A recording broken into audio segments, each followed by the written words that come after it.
नमस्कार दोस्तों, BK education में आपका स्वागत है। चलिए तो क्लास को स्टार्ट करते हैं। आज हम लोग ट्रस्ट चैप्टर कंप्लीट तो नहीं कर पाएंगे, बट इसका एक पार्ट देख लेंगे, क्योंकि ट्रस्ट में हम दो आपके पार्ट बनाएंगे वीडियो। ठीक है, तो ये लाइव क्लास तो नहीं चलेगी इसकी। आज एक पार्ट करा देते हैं ट्रस्ट का। ठीक है, और एक वीडियो और लेकर आएंगे, उसमें ट्रस्ट का पार्ट 2 करा देंगे। ठीक है, तो आज हम लोग यहाँ पर जो लेके आ रहे हैं, ये ट्रस्ट का पार्ट ए है। ठीक है, थोड़ा सा यहाँ पे इंट्रोडक्शन देख लेते हैं, ट्रस्ट होता क्या है और कौन कौन से इसमें जो है ट्रस्ट होते हैं। तो और एनालिसिस वाला जो नेक्स्ट हमारा वीडियो होगा उसमें मिलेगा। ठीक है, वो भी वीडियो जल्द ही हम अपलोड कर देंगे। क्लियर। चलिए तो हम लोग यहाँ पर देखते हैं चैप्टर 9 आपका, और बाकी चैप्टर हम कंप्लीट कर चुके हैं, जो कि प्लेलिस्ट में आपको सभी वीडियोस मिल जाएंगे। ठीक है, तो एनालिसिस ऑफ ट्रस्ट के बारे में हम लोग को यहाँ पर एनालिसिस करना है। और एक चीज और मैं जानकारी के लिए बता दूं, इस चैप्टर से आपको केवल केवल ओनली थ्योरी पढ़ना है। क्या पढ़ना है? थ्योरी पढ़ना है। ठीक है, थ्योरी पढ़ना है, केवल थ्योरी पढ़ना है, न्यूमेरिकल नहीं पढ़ना है। ठीक है, न्यूमेरिकल नहीं पढ़ना है। यदि कहीं पर दिया होगा भैया वो गलत है। ठीक है, न्यूमेरिकल पढ़ना नहीं है। अगर केवल ये मैं डिप्लोमा सिविल की बात कर रहा हूँ, अदर और ये भी बीटी यूपी की बात कर रहा हूँ। किसमें है ये? बीटी यूपी बोर्ड से। जो बीटी यूपी बोर्ड से होंगे उनके लिए है, उनको न्यूमेरिकल नहीं पढ़ना है, उनको केवल थ्योरी पढ़ना है ट्रस्ट का। समझ गए? तो ट्रस्ट क्या होता है, कौन कौन टाइप होते हैं, बस इनको जानना है। इसमें कोई न्यूमेरिकल नहीं पढ़ना है, मेथड जानना है बस। क्लियर। तो आपको बस इतना ही ट्रस्ट में पढ़ना है, बाकी और जितना भी आपको कुछ दिखे सब फालतू चीजें हैं, उसको ध्यान नहीं देना है। क्लियर। समझ गए सभी लोग? चलिए, तो अब हम लोग ट्रस्ट स्टार्ट करते हैं। तो पूरा देखो, मेन मोटिव जो हमारा होना चाहिए, हमको पता होना चाहिए पढ़ना क्या है एक्चुअली हमको। ठीक है, यदि हमको पता ही नहीं रहेगा हमको पढ़ना क्या क्या है, तो हम पूरा कॉन्फिडेंट हम नहीं हो पाएंगे कि ये कंप्लीट हो रहा है कि नहीं हो रहा है। ठीक है, इसीलिए मैंने बता दिया कि आपको जो है क्या पढ़ना क्या है। चलिए आगे बात करते हैं हम लोग। ठीक है, अब हम लोग देखते हैं एनालिसिस ऑफ ट्रस्ट में। हम सबसे पहले ट्रस्ट और फ्रेम को समझते हैं। ट्रस्ट क्या होता है, फ्रेम क्या होता है। ठीक है, तो हम लोग यहाँ पर देखते हैं फ्रेम। फ्रेम मतलब ढांचा। ठीक है, अब ढांचा किस प्रकार का होगा, कैसा होगा, उसके बारे में समझते हैं। देखिए, यहाँ पर हमारा ढांचा जो है वो स्टील का भी हो सकता है, लोहे का मतलब, और हमारा यहाँ पे लकड़ी का भी हो सकता है, किसी भी मटेरियल का ढांचा हो सकता है। ठीक है, अब हाँ, फ्रेम क्या है, ढांचा क्या है, तो इसको देख लेते हैं कि वह संरचना जो अनेक सीधी छड़ों को उनके सिरों पर कीलित करके बनाई गई हो, ढांचा कहलाती है। अब इसमें हमारा अनेक सिरा मतलब क्या है? ठीक है, अनेक ठीक है, उनमें और कौन, मतलब जो अनेक सिरे हैं, अलग अलग सीधी। तो देखिए इसमें क्या होता है, मान लो सपोज दैट हमारा ये लकड़ी का एक, हमारा ये एक चौखट हो गया। ठीक है, दूसरा इसके ऊपर डायरेक्टली अटैच किया गया है। ठीक है, इसके ऊपर क्या किया, डायरेक्टली अटैच कर दिया। ठीक है, इसमें क्या हुआ कि ऐसे अटैच किया गया। अब इनमें क्या किया, इधर से कील ठोक कर इसको अटैच कर देते हैं। तो कीलित करके बनाई जाती है, इधर कील ठोक कर इनको अटैच कर देते हैं। और अटैच करेंगे जब, तो एक तरह से ये देखेंगे स्ट्रक्चर हमारा तैयार हो जाता है। तो इसको हम लोग क्या बोलते हैं, टोटल। इस टोटल जो हमारा तैयार होता है स्ट्रक्चर, इसको हम लोग बोलते हैं फ्रेम। क्या बोलते हैं? फ्रेम बोलते हैं इसको, टोटल। समझ में आया सभी लोग को? तो फ्रेम क्या होता है कि वह संरचना जो अनेक सीधी छड़ों को, अनेक सीधी, चाहे देखो अनेक में मतलब कई सीधी छड़ें हो सकती हैं, एक दो तीन इस तरह से। क्लियर।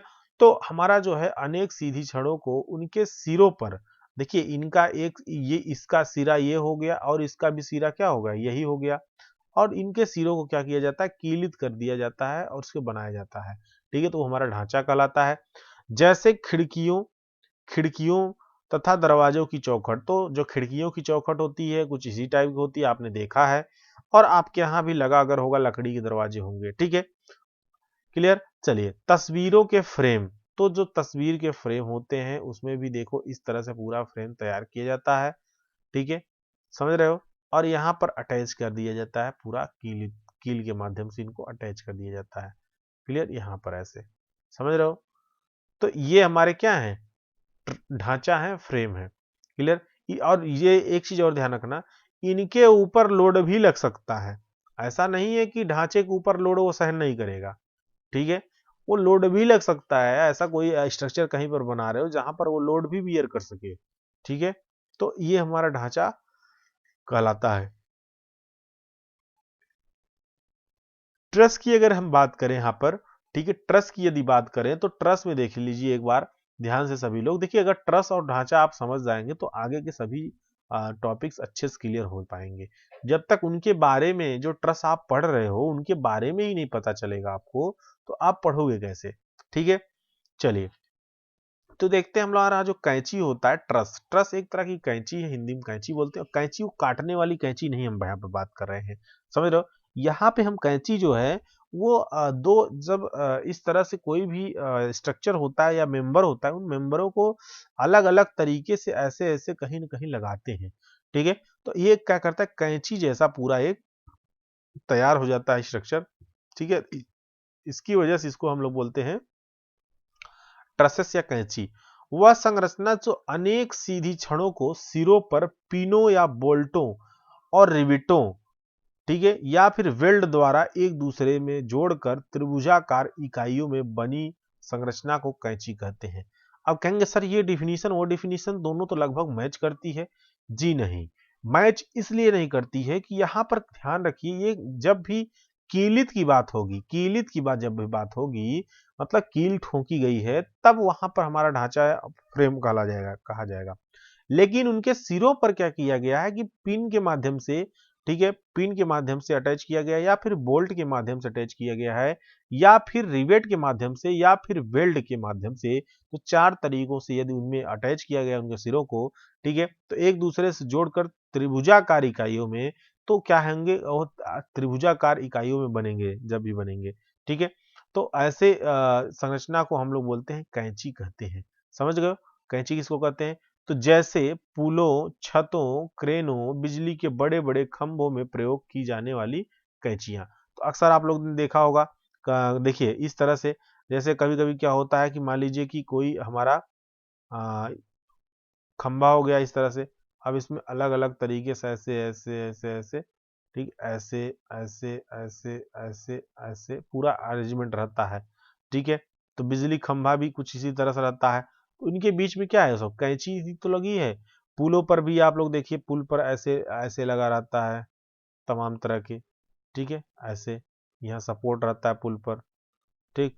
तो ये जो आप अरेंजमेंट यहाँ पे देख रहे हो, चाहे ऐसे कर सकते हो, ठीक है, ये जो आप अरेंजमेंट यहाँ पर देख रहे हो, यही तो ट्रस है, कैंची है। क्लियर, समझ गए। चलिए, क्रेनों में कैसे लगा होता है भाई, क्रेन जो होता है, जो गाड़ियां वगैरह, इससे देखिए ऐसे बने रहते हैं, और यह ट्रक इसमें अटैच रहता है, पूरा गाड़ी हमारी रहती है क्रेन में। अब इसमें भी देखो बीच में ऐसे ऐसे ऐसे ऐसे ऐसे बने रहते हैं, देख रहे फिगर। और इसमें यहाँ से टोचन करके कोई भी चीजें कनेक्ट करके, उसको टोचन करके जिसको बोलते हैं, उसको लेकर कहीं भी रख सकते हैं क्रेन को, ठीक है, क्रेन से। तो ट्रस क्या होता है समझ में आ गया, फ्रेम क्या होता है समझ में आ गया, दोनों में अंतर क्या है ये भी समझ में आ गया।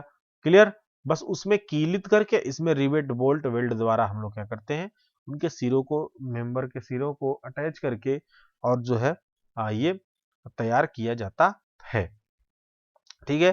क्लासिफिकेशन ऑफ फ्रेम, तो हम लोग यहाँ पर देखेंगे क्लासिफिकेशन ऑफ फ्रेम की अगर हम लोग बात करें, ढांचों का वर्गीकरण, ठीक है, क्या है ढांचों का वर्गीकरण। अब हम लोग यहाँ पे बात करते हैं, तो चाहे आप ढांचा कहिए, और या तो इनको जो है हम लोग ट्रस भी कह सकते हैं, ट्रस भी कह सकते हैं, ठीक है, ट्रस भी कह सकते हैं।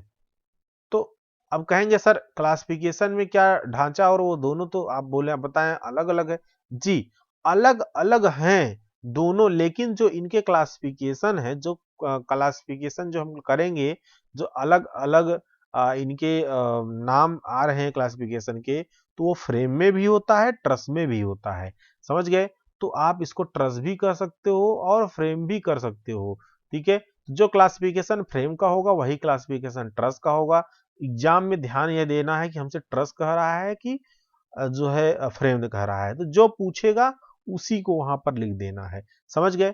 तो यहाँ पर जो हम लोग परफेक्ट फ्रेम कह रहे हैं, तो परफेक्ट ट्रस भी कह सकते हैं, डिफिशियंट हम लोग अगर फ्रेम कर रहे हैं डिफिशियंट ट्रस भी कर सकते हैं, रिडंडेंट फ्रेम कह रहे हैं तो हम लोग रिडंडेंट ट्रस भी कर सकते हैं। है नहीं सेम, ये भी ध्यान, मैं फिर से बता दे रहा हूं कि दोनों सेम नहीं है, लेकिन अंतर क्या है, दोनों में अंतर क्या है वो भी बता दिए।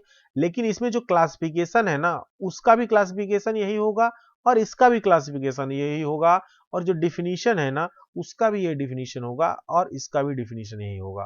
ठीक है, जो कंडीशंस है जैसे परफेक्ट फ्रेम की अलग अलग कंडीशंस हैं तो उन पर भी वही लागू होगा, चाहे फ्रेम हो चाहे ट्रस हो। ठीक है, इसलिए हम लोग यहाँ पर फ्रेम के माध्यम से पढ़ लेते हैं, अगर ट्रस आएगा तो आप वहां वहां ट्रस लिख देना।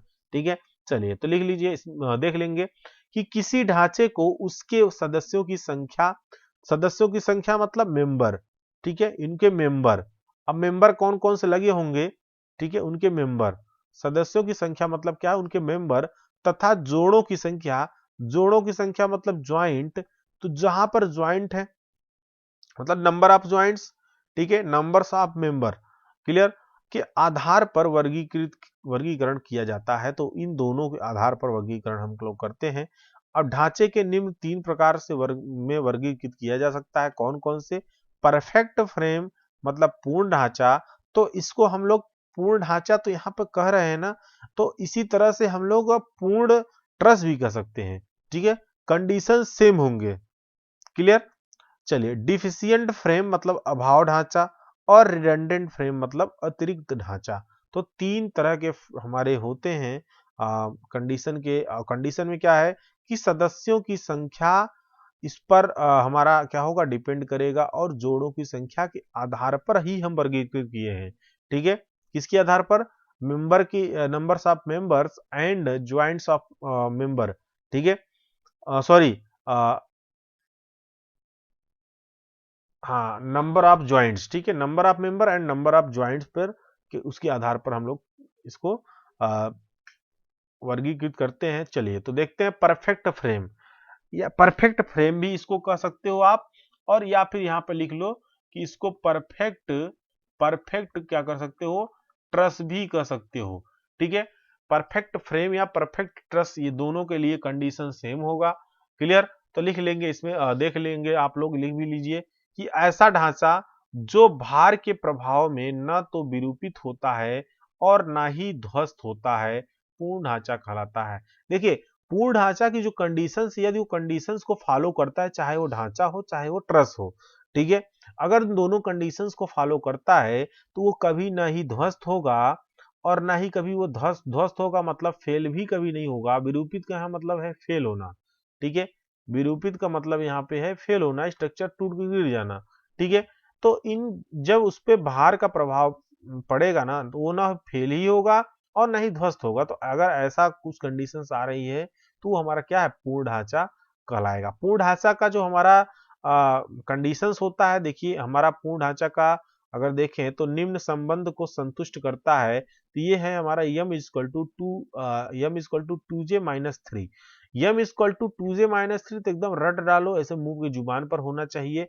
ठीक है, इसमें क्या है, हमारा यम जो है, यम हमने बताया यहाँ पर ढांचे में सदस्यों की संख्या। ठीक है, तो मतलब कि नंबर ऑफ नंबर ऑफ ठीक है, number of member clear, M equal to, और जे का मतलब यहां पर है नंबर ऑफ ज्वाइंट। ठीक है, नंबर ऑफ ज्वाइंट, तो ये हमारा क्या है, M equal to J minus three, ये कंडीशन है। यदि इस कंडीशन को ये फॉलो करता है तब हमारा क्या कहलाएगा, वो परफेक्ट फ्रेम कहलाएगा। समझ रहे हो, क्लियर। जैसे एग्जाम्पल के तौर पर हम लोग यहाँ पर देखते हैं, एक एग्जाम्पल देख लेते हैं। ठीक है, ये एग्जाम्पल एक देख लीजिए, और यहाँ पर देखिए ये हमारा क्या है, चाहे फ्रेम मान लो चाहे ट्रस मान लो, जैसे जो तुम्हारी इच्छा। ठीक है, अगर यहाँ पर कील ठोका होगा तो वो हमारा ढांचा है, यदि यहाँ पर रिवेट या बोल्ट कुछ भी ठोका होगा, लगा होगा, तो हमारा क्या है, ये सॉरी ट्रस है, क्लियर। अब इसमें देखिए, ध्यान रखिए कि ये जो हम कंडीशंस को फॉलो करा रहे हैं, कंडीशन कैसे फॉलो हो रहा है। ठीक है, ये कंडीशन कैसे फॉलो हो रहा है, M equal to J minus three, clear. अब हम यहां पर हम लोग देखेंगे, ध्यान से देखिए, यम इक्वल टू कितना है यहाँ पर, फिगर में ध्यान से देखिए, हमारा जो पॉइंट इधर से उधर मूव कर रहा है उसको ध्यान से देखिए। यम मतलब क्या है? मेंबर है। मेंबर मतलब हिंदी में अगर देखें तो सदस्य है। अब सदस्य गिनो चलो, एक सदस्य यहां पर है, देख रहे हो जो रेड निशान लगा रहा है, दूसरा सदस्य यहां पर है, तीसरा यहाँ पर है, चौथा यहाँ पर है, पांचवा यहाँ पर, छठवां यहाँ पर, सातवां यहाँ पर, आठवां यहाँ पर, नौवां यहाँ पर। कितने मेंबर हो गए? कितने मेंबर हो गए जहां जहां टिक मार्क किए हैं? वे 9 मेंबर हो गए। क्लियर? इक्वल टू कंडीशन क्या है? 2j। ज्वाइंट कितना है भैया? ज्वाइंट देखो जल्दी से, 1 2 3 4 5 6। तो 6 ज्वाइंट हो गए आपके। क्लियर? अब यम इक्वल टू 2j-3, इसको कैलकुलेशन कर लो। तो 9 का तो 9 आ ही जाएगा, 6 दूनी 12 में से 3 गए 9 आ जाएगा। तो कितना हो गया भैया? टोटल हमारा 9 इक्वल टू 9, मतलब पूर्ण ढांचा है। ये जो ढांचा है ना, ये पूर्ण है, ये जल्दी फेल ही नहीं होगा। क्लियर? ये फेल होगा ही नहीं, क्योंकि ये पूर्ण है। जब मटेरियल में कोई डिफेक्ट आएगा तभी फेल हो सकता है। क्लियर? चलिए अब हम लोग नेक्स्ट देखते हैं। तो ये कंडीशंस फॉलो होना चाहिए। यदि कंडीशन नहीं फॉलो हो रहा है या कम आ रहा है, मान लीजिए सपोज दैट यम की वैल्यू क्या होगी? कम आने लगे, या सपोज दैट दूसरी जो वैल्यू है 2j-3 वाली वो ज्यादा आने लगे, तो उसके लिए भी हमारा आगे कंडीशंस हैं, उसको हम लोग देखते हैं। ठीक है? जैसा अभाव ढांचा, जिसको जो हम लोग बोलते हैं, क्या बोलते हैं? अभाव ढांचा, या मतलब देखें तो डेफिशिएंट फ्रेम। ठीक है? या फिर इसको आप लोग कह सकते हो, ठीक है, इसको ये भी कह सकते हो कि डेफिशिएंट ट्रस। क्या कह सकते हो? Deficient truss. क्लियर? क्लियर? तो इसको डेफिशिएंट ट्रस भी कह सकते हो। अब ये जो हमारा है ना, दोनों ये दो, चाहे फ्रेम को चाहे ट्रस को, मैंने फिर एक बार बता दे रहा हूं, दोनों एक ही चीज है यहाँ पर। ठीक है? बट अलग अलग डिफिनीशन होते हैं, अलग अलग हैं। लेकिन यहाँ पर क्या है ना कि उनको देखें तो कैसा यूज कर रहे हैं उसके आधार पर। ठीक है? चलिए अब आगे देखते हैं। ऐसा ढांचा जो भार के प्रभाव में विरूपित होता है। भार के प्रभाव में मतलब जैसे ही लोड पड़ेगा वो फेल होने लगेगा। ठीक है? और ध्वस्त हो जाता है तो क्या करेगा? फेल हो जाएगा। तो अभाव ढांचा कहलाता है। क्लियर? अभाव ढांचा निम्न संबंध को संतुष्ट करता है। यदि ये कंडीशंस आ गई जो आपने पहले जैसे फाइंड आउट किया, यदि इसमें मेंबर, जब आपने डिजाइन किया है तो member is less than 2j-3।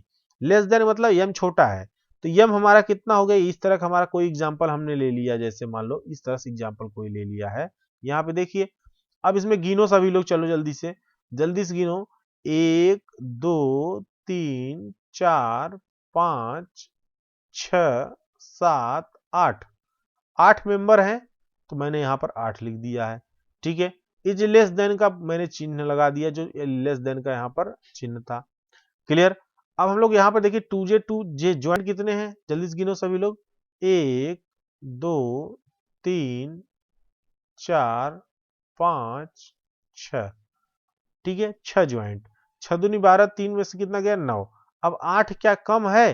तो भैया ऐसा अगर यदि आप कोई स्ट्रक्चर बनाते हो तो ये लोड जब पड़ेगा तो ये फेल हो जाएगा। ठीक है? क्या होगा? फेल हो जाएगा। समझ रहे हो? चलिए, तो ये हमारा क्या होगा? अभाव ढांचा। क्या होगा? अभाव ढांचा। चलिए आगे की हम लोग बात करते हैं, रिडंडेंट फ्रेम। ठीक है? रिडंडेंट फ्रेम मतलब अतिरिक्त ढांचा। क्लियर? अब इसमें सेम उसी का अपोजिट कर दो जो जस्ट अभी ऊपर पढ़े थे। क्लियर? चलिए, तो इसमें हमारा जो ऐसा ढांचा, ये भी क्या होगा? इसमें देखिए, ऐसा ढांचा जिसमें एक अतिरिक्त मेंबर सदस्य होता है, जिस कारण से भार के प्रभाव में न तो विरूपित होता है और ना ही ध्वस्त होता है। तो इसमें क्या किया जाता है कि जो हमारा कंडीशंस मैंने पहली वाले जो बताई थी कि दोनों बराबर थे। ठीक है? दोनों बराबर थे, तो उस कंडीशन में अगर इसमें क्या हो कि एक मेंबर और एक्स्ट्रा जोड़ दिया जाए। मेंबर मतलब मतलब भाई जितने बैलेंस हो रहा है वो तो ठीक है, चलो एक और एक्स्ट्रा दे देते हैं कहीं पर। क्लियर? जब आप एक एक्स्ट्रा दे दोगे तो उसमें क्या होगा? उस कंडीशन में ये काफी स्ट्रेंथफुल हो जाएगा और ये फेल नहीं करेगा, तो विरूपित नहीं होगा। ठीक है? ध्वस्त नहीं होगा। तो इन कंडीशन में देखो, इसमें भी गिन लो वही चीजें, सेम फिर गिन लो कि 1 2 3 4 5 6 7 8 9 10। ठीक है? ये अलग अलग नहीं गिनना है, ये एक पूरा है। ठीक है? ये एक पूरा है, अलग अलग नहीं गिनो। ठीक? कोई अलग अलग नहीं गिनेगा, इसको एक पूरा है। तो ये पूरा है तो उसको हम लोग इसमें डाल दिए, तो हमारा क्या हो गया 10। देखिए M is greater than 2j minus 3 इसकी कंडीशन है, तो यम इस कितना है 10 है, is greater then 2 into 6 minus 3, तो देखिए ये क्या है कि हमारा ये 10 तो है ही है, तो 10 इज ग्रेटर देन 9, तो मतलब अतिरिक्त ढांचा ये हमारा कहा जाएगा, क्योंकि ये 9 हमारा देखें तो इसमें कम आ रहा है, 10 ज्यादा आ रहा है।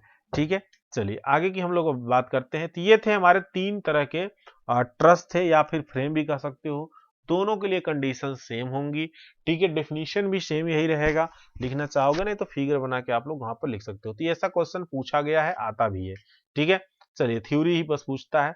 क्लियर, चलिए इसमें देखते हैं कैंची पर भार हम लोग कैसे लगता है, कैंची पर भार कैसे लगाया जाता है, तो ये कंडीशंस यहाँ पर देख लेते हैं। ठीक है, चलिए लोड ऑन ट्रस, तो कैंची पर भारों के प्रकार भी जो है धरन पर भारों के समान है। क्लियर, परंतु ये भार कैंची के निम्न स्थितियों में लगाए जाते हैं।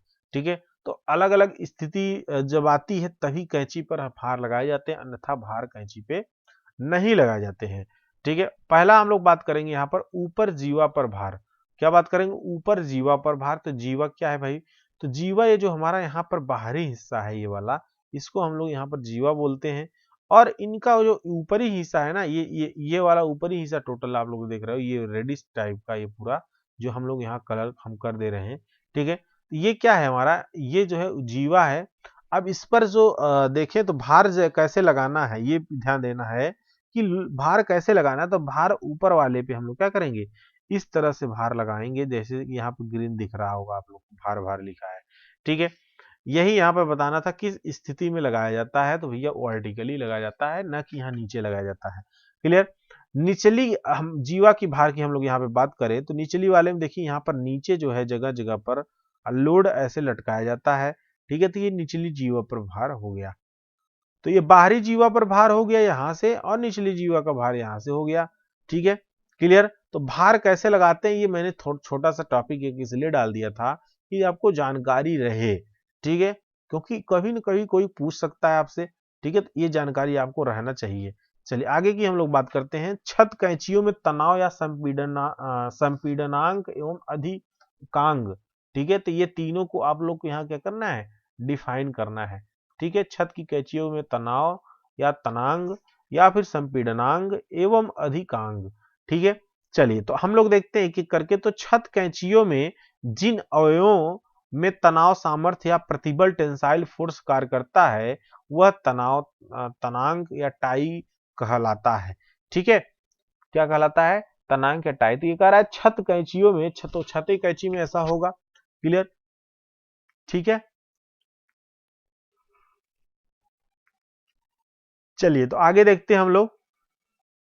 भैया वो स्ट्रेस में रहना चाहिए, टेंसाइल फोर्स लगे और स्ट्रेस में रहे तभी। ठीक है, तनांग कहलाता है। छत कैंचियों के पिन अवयव में दबाव का बल मतलब कंप्रेसिव फोर्स कार्य करते हैं, उन्हें हम संपीड़नांक या स्ट्रेस कहते हैं। समझ गए। तो ये छत कैंचियों में जहां जहां अवयव हमारे होंगे, कंप्रेसिव मेंबर का लोड उसमें लग रहा होगा, तो हमारा क्या कहा जाएगा, संपीड़नांक कहा जाएगा। ठीक है, आगे की हम लोग बात करते हैं। छत कैंची के जिन अवयवों में कोई भी बल कार्य नहीं करता, अर्थात उन पर तनाव या संपीड़न बल शून्य होता है, अधिकांग जो है आपका रिडंडेंट कहलाते हैं। क्लियर। अब ये जो अधिकांग रिडंडेंट है ना, ठीक है, रिडंडेंट, इसको ध्यान में रखना। ठीक है सभी लोग, क्योंकि यही भूलेगा जब भूलेगा। ठीक है, ऊपर वाला नहीं भूलेगा, क्योंकि हमें पता है ऊपर याद कर लो कि टेंसाइल की वजह से और कंप्रेसिव वजह से संपीड़न। ठीक है, अधिकांग वाले में कुछ लोग इंग्लिश में नामों में दिक्कत होने लगता है, प्रॉब्लम होने लगती है।